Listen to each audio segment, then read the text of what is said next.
If you've ever watched them flying, really watched them, not just glanced up at them, you'd find them as fascinating as I do.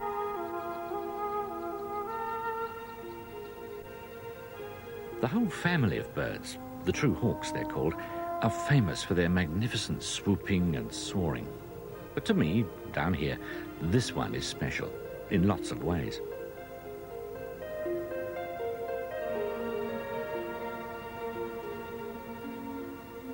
And I suppose it's a good thing I think that, considering that for the past couple of months I've spent about 8 hours a day in this forest, in this hide, focusing on this nest. I suppose all wildlife cameramen must feel that way about their subjects. You'd almost have to. But I don't care. By now, I know these birds. I know them better than most people I know. Even when the adults leave the nest to go foraging, I have the feeling sometimes I'm going with them instead of just staying home with the chicks. I even think I know where they're going and what they're seeing. I don't know, of course, but I know their habits, and I can imagine. I know my city, too.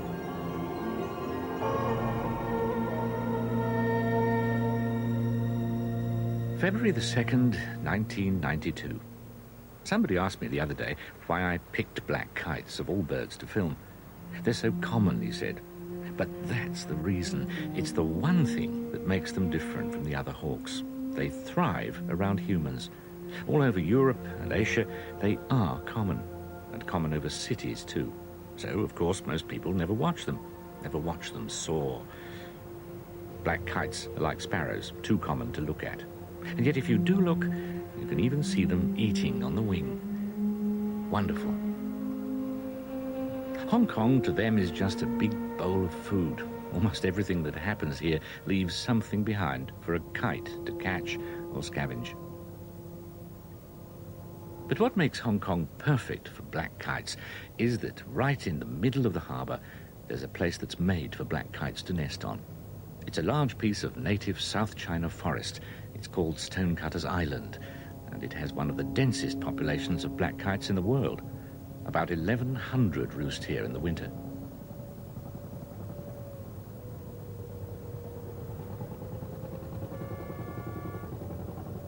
Stonecutters has a few people, too. 80 live here, the rest commute. It's an army post.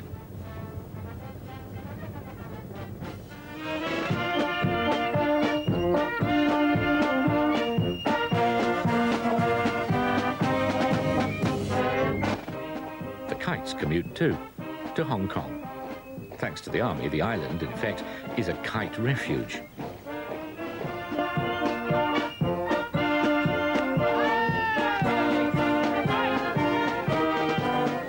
It's not an official refuge, but it's wild enough, even though a lot of the geography is man-made.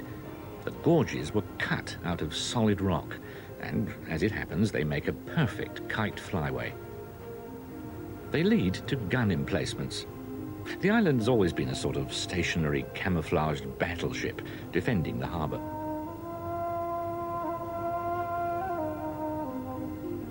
There's an old prison, too. And lots of different kinds of birds, but mainly kites.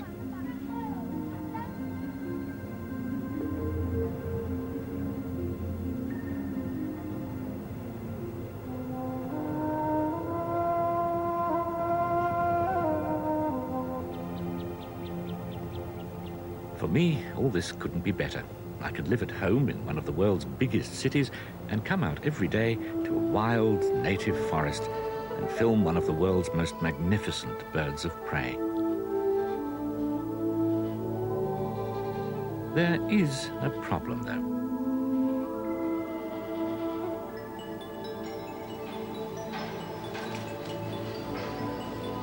It's not so much a problem for me. I'll be finished with this film before long. But for the kites, for the island. When you think about it, it's probably about the worst problem an island, as an island, can have. It's not going to be an island for much longer. It's growing, and the channel is shrinking. When I first started this project, the work was just starting too. And about the time I'm finished, it'll be finished. What they're doing is filling in between here and Kowloon. Hong Kong is growing like mad all the time and needs land, so it makes it. Reclaims it, they say, as though there'd been land there before somehow. So, for the first time, Stonecutters is going to be part of the mainland, of China, of Asia. What will happen to the kites and the other birds here, no one knows. They say they're going to keep it more or less as it is, wild-ish. But who could predict? What will happen to a wild landscape that used to be used mainly to hide a military base?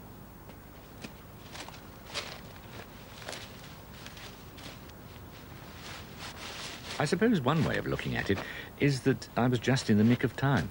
No place in the world could offer quite this access to black kite nests. Hong Kong's a pretty good place for a wildlife cameraman to work from. You can get to assignments anywhere around the Pacific. And for me, there's this island. Strange that nobody else ever thought of filming here. All I have to do is get out of my own bed in the morning and catch the ferry to Stonecutters. And I could be deep in any forest, except that any forest wouldn't have so many kites.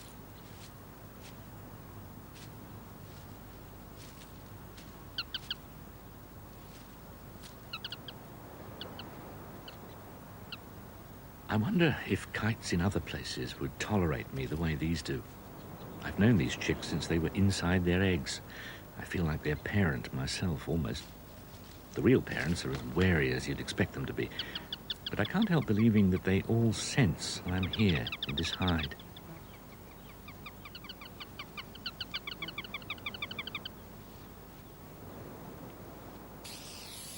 And sitting alone in a hide all day, you have to think about something. I'm fascinated, for instance, by that plastic the female brought to the nest. Why did she pick it up?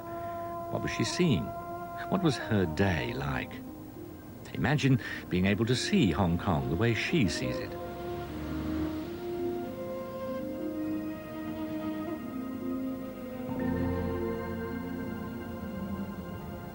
What's a skyscraper to her but a source of thermals, a thing that causes upwellings of warm air, a way of getting a free lift?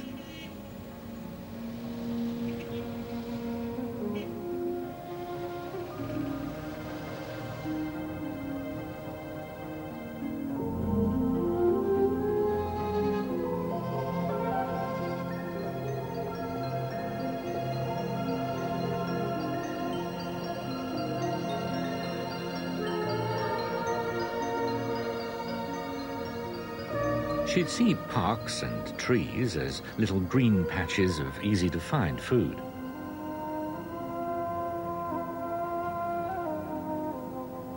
If she could only realize that people see Hong Kong a bit that way too. One of the great places in the world to get things, to shop.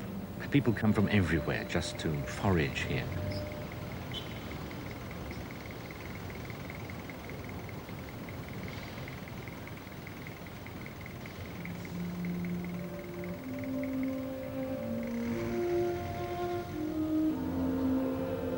Hong Kong, the most important city in Asia, maybe the most important on the Pacific Rim, as they call it. But to a black kite, it's mainly a landscape of cliffs and valleys and good places to feed and find things for the nest.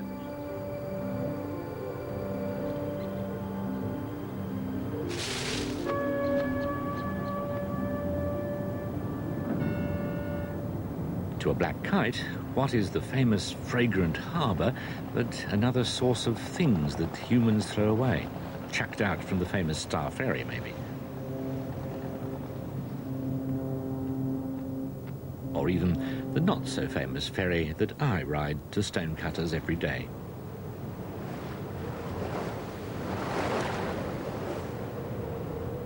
Or from the boats that still manage to pull fish out of the world's busiest harbour.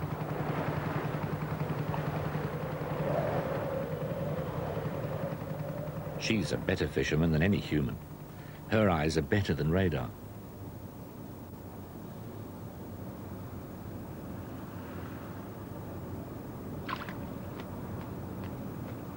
But the main thing the fragrant harbour is for her, I suppose, is the moat around the world's most desirable black kite nesting area. She flies there and I have to take the ferry.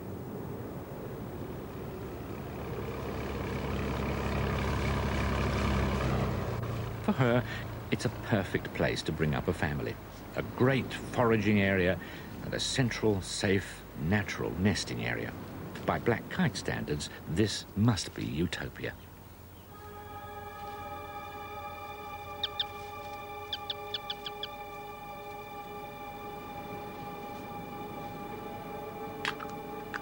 April the 10th, 1992. A utopia for kites, maybe. But for me, sometimes it's like hell. It gets so hot in this hide. Some people say wildlife cameramen have to be masochists. Look at me. Up in the morning, catch the first ferry out at 6:30. The gear weighs about 75 pounds altogether, and I can't leave any of it here.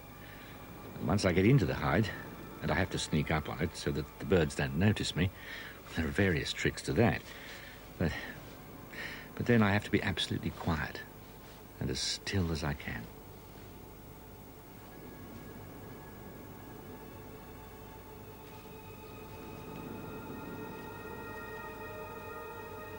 I can't let my attention stray. Can't sleep, can't read, have to keep watch.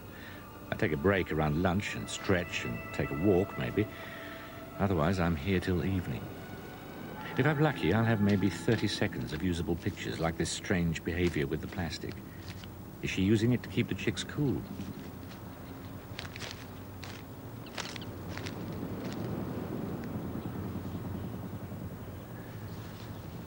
There's so much about these birds that I like. Every night on the ferry home, all I really know is that I wouldn't trade this job for anything.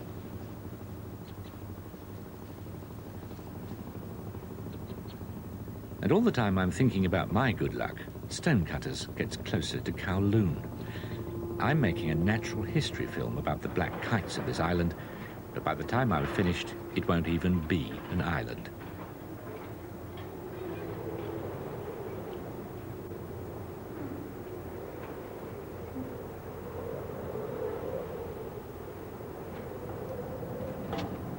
As for the kites, who knows what'll happen when people can walk across from Kowloon. But in this city, progress almost means making land out of water.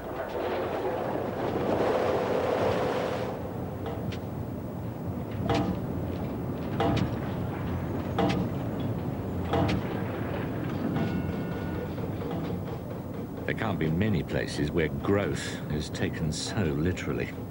Maybe it's been such a small colony at the bottom of such a huge landmass and cut off from it like an island itself.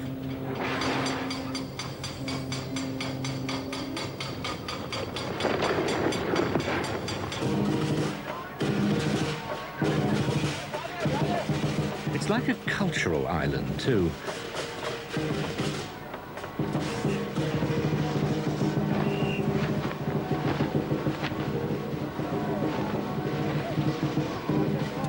People here are as modern as anybody, of course. They've got their McDonald's and their high-rises and their cars and their expensive clothes. But they also think of themselves as the last of the old China. For instance, that Fisherman's Festival I went to last month. It's still celebrated where it always has been, on what used to be a dockside. But now there's reclaimed land everywhere, and the fishing boats are about a mile away.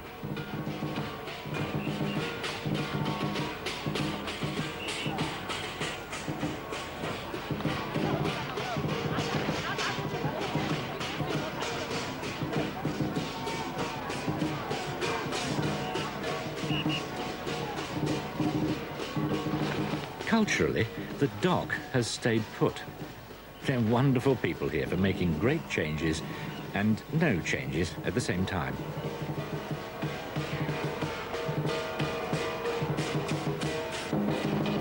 And that's fine. But the problem is, and it's a problem for the kites too, as Hong Kong gets bigger, the harbour gets smaller. And as there's less water, there's more pollution. I mean, the only safe place to swim on Stonecutters now is the pool. The harbour has a fragrance, all right.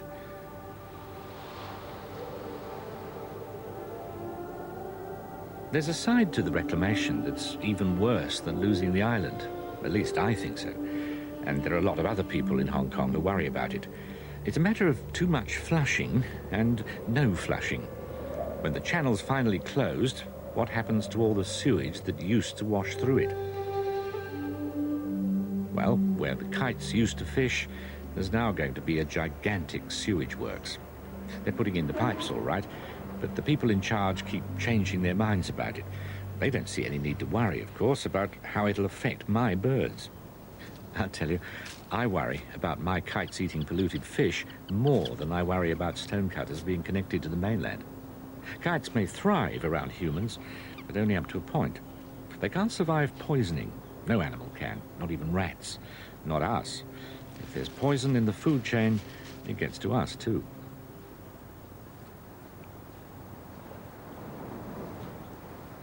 But there are some people working on the problem.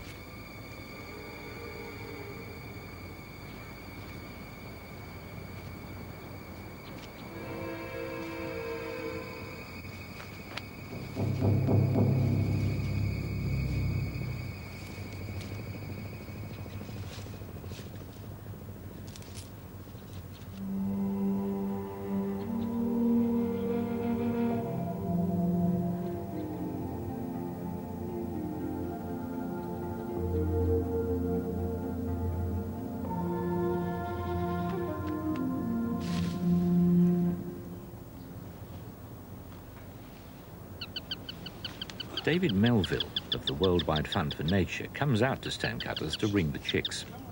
That way he can keep track of the individuals, and the changes in the kite population can actually tell us something about the health of the human population, about the health of Hong Kong as a whole. And that's certainly being assaulted from all angles. At Mai Po, a nature reserve up in the New Territories, pollution comes from the bay between Hong Kong and China, because China's changing fast too. An international fence runs through the marshes. Like all the other fences, it'll probably come down in 1997. What'll happen to Mai Po and its birds then? It'll still have pollution, but will it still have protection? Who knows?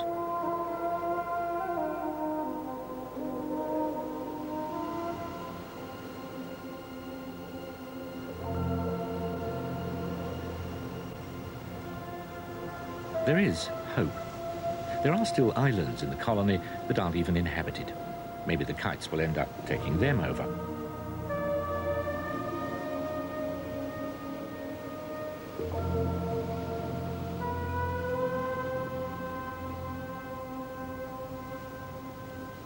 Of course, it's the inhabited parts that people think about when they think about the Chinese reclaiming the place.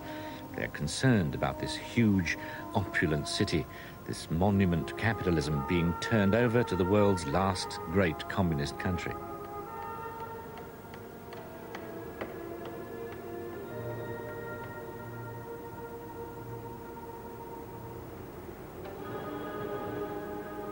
That worry doesn't seem to have done much to the psychology of Hong Kong itself, though.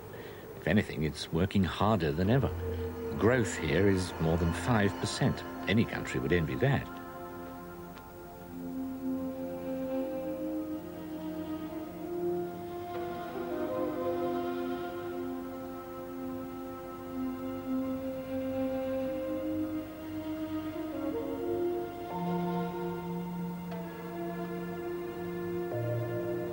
From the really crowded parts of Kowloon to the most capitalist-looking building of all things, the Bank of China, Hong Kong's got this momentum.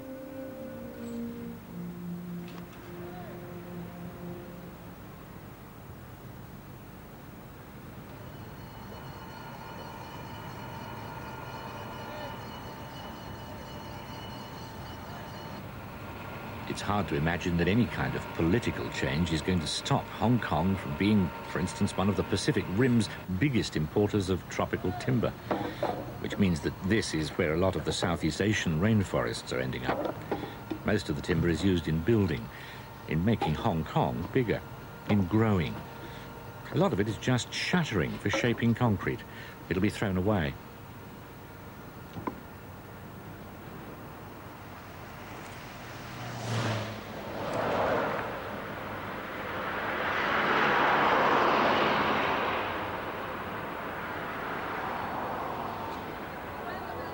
Of course, there's plenty of worry about 1997 and what the Chinese will do, but are they going to put an end to this prosperity?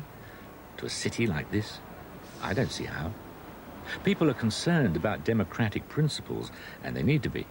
But industry? Capitalism?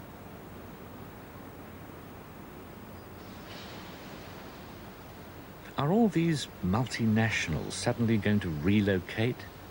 Where? Hong Kong is money. It's progress. It could go into the 21st century as the most progressive city in the world. The Chinese aren't going to throw that away.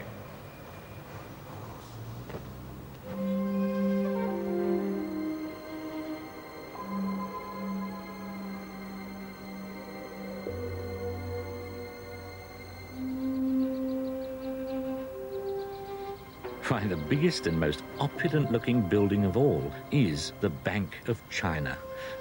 What more is there to say? Except that it also creates the city's finest aerial lift, so all the kites head for it to get maximum altitude.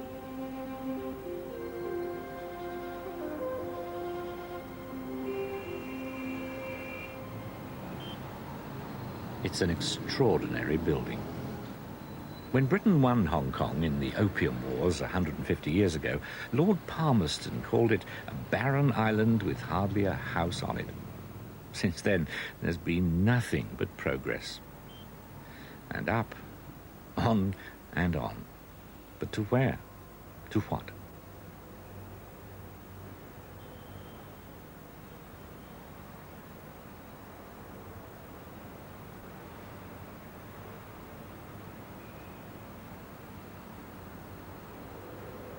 When a kite rides the air currents, it stays on them as long as it can, goes up as far as it can go up, and then it stops and alights somewhere.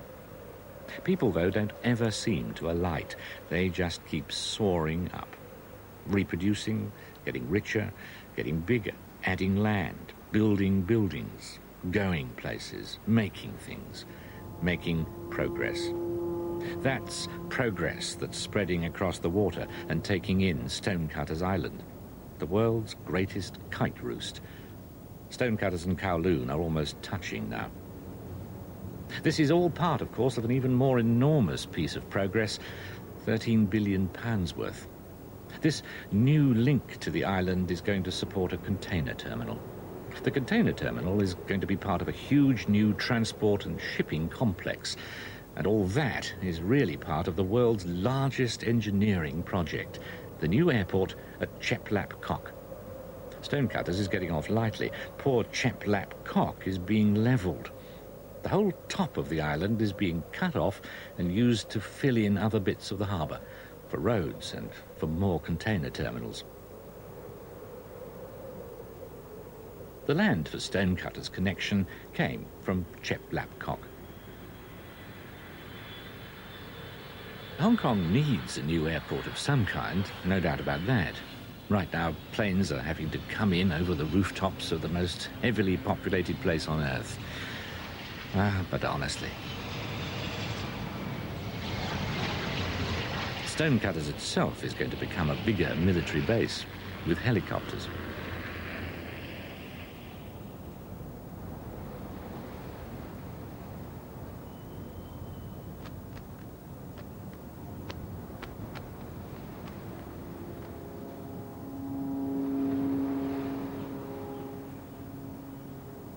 I guess I'm prejudiced. Sometimes I can only think about how crowded the skies are going to be for my kites, especially for the young ones, fledgling now. What will happen to them?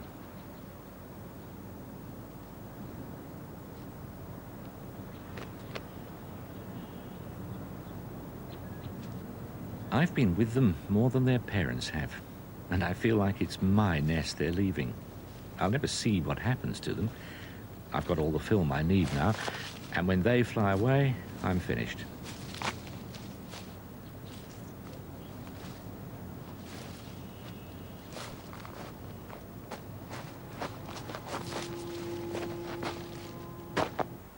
May 29th, 1992.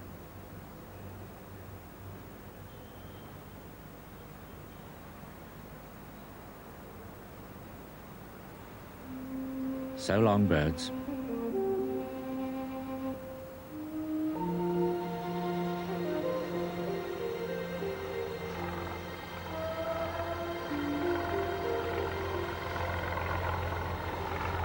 So long, birds, and so long, stonecutters. So long, ferry.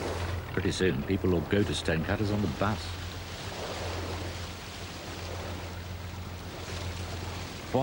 What are the Chinese getting?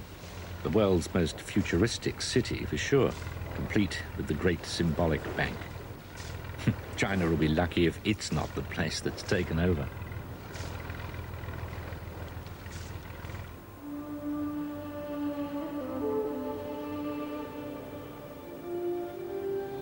Every winter, the black kites will keep flying down from China, though, with luck.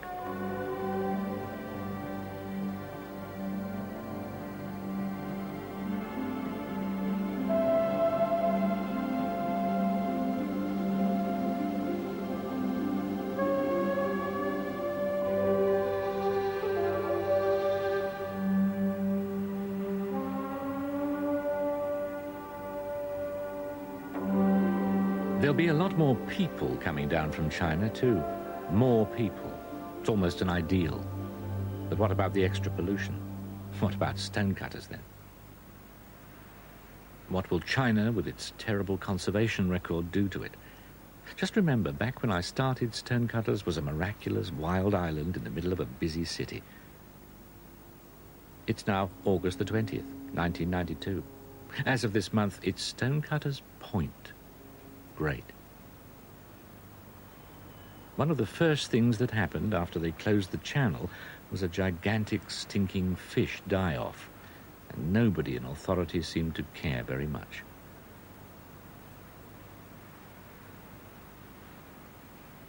Well, the new governor has tried to get the people of Hong Kong more interested in conserving what nature they've got left, and that's good. But it's a little late for stonecutters or Chep Lap Kok or any of the other places that have been sacrificed for the airport.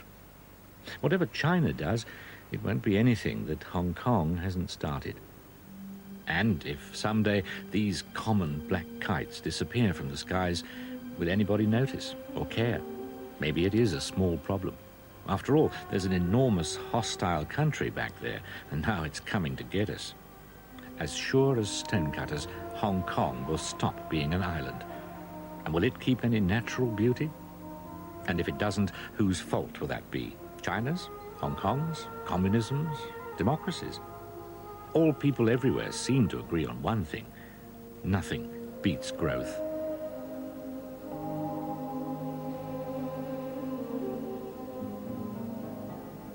Next week's programme visits the Caribbean island of St Vincent, home of a very rare parrot and the world's largest turtles, next Thursday at the same time.